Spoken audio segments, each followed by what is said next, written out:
তাসকিনের জন্য ঘণ্টাখানেকের অপেক্ষা। খুদে ভক্তকে দেখে তাসকিন আর আপত্তি করতে পারলেন না। ম্যাচের মতো ম্যাচ শেষেও জিতলেন তাসকিন। অনেকে বলে তাসকিনের ভালো করার পেছনে আছে ভক্তদের দোয়া। হয়তো সত্যি। 18 মাস পর ফেরা, আর ফেরা হলো ফেরার মতোই।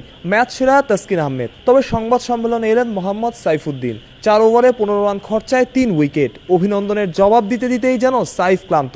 প্রথমত আলহামদুলিল্লাহ, কারণ যেহেতু প্রায় অলমোস্ট 18 মাস পর আন্তর্জাতিক ম্যাচে ফিরলাম, তো আমার জন্য বিষয়টা টাফ ছিল। যদি আমি ওয়ার্ল্ড কাপ টিমে স্কোয়াডে পার্মানেন্টলি দল সুযোগ পেতে চাই, তাহলে হয়তো বা আমার জন্য এই পারফরমেন্সটার বিকল্প নেই। যেহেতু এর আগেও 2021-22 ওয়ার্ল্ড কাপে আমি শেষ মুহূর্তে বাদ পড়ি পারফরমেন্সের কারণে, তো এই জন্য অনেক বেশি সিরিয়াস ছিলাম, চাচ্ছিলাম যে এরকমটা পারফর্ম করার। হ্যাঁ, অবশ্যই। আসলে সত্যি বলতে আজকে অনেক নার্ভাস ছিলাম।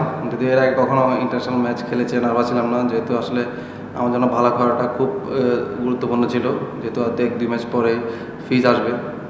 তো সেক্ষেত্রে আসলে বেস্ট 11-এ কী হবে না হবে ম্যানেজমেন্ট ভালো জানে। তারপরেও আমার জন্য খুব চ্যালেঞ্জিং ছিল। তো আলহামদুলিল্লাহ চেষ্টা করেছি ভালোটা দেওয়ার। তো ইনশাল্লাহ মোটামুটি হয়েছে। যদি আরও ভালো করতে পারতাম আরও ভালো লাগতো। যেহেতু আরও 4টা ম্যাচ সুযোগ আছে, তো চেষ্টা করবো এর থেকে আরও বেশি ছাড়িয়ে যাওয়ার। জিম্বাবুয়ে বাংলাদেশের থেকে শক্তিমত্তায় যোজন যোজন এগিয়ে। ম্যাচেও তার ছাপ স্পষ্ট। বাংলাদেশ জিতলেও 8 উইকেট আর 28 বল হাতে রেখে ডোমিনেট করে। তানজিদের 50, তাওহিদের ডোমিনেটিং ব্যাটিং। আর কি চাই।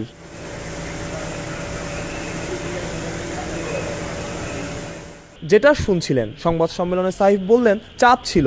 একে তো 18 মাস পর ফেরা, সাথে দলে জায়গা ধরে রাখার চ্যালেঞ্জ। কারণ মুস্তাফিজ সাকিব ফিরলে একাদশ থেকে দুজনকে ভালো খেললেও জায়গা হারাতে হবে। সাইফ তার প্রথম পরীক্ষায় যেখানে পেলেন লেটার মার্ক। চট্টগ্রাম থেকে মাহফুজ প্রত্যয়, অলরাউন্ডার।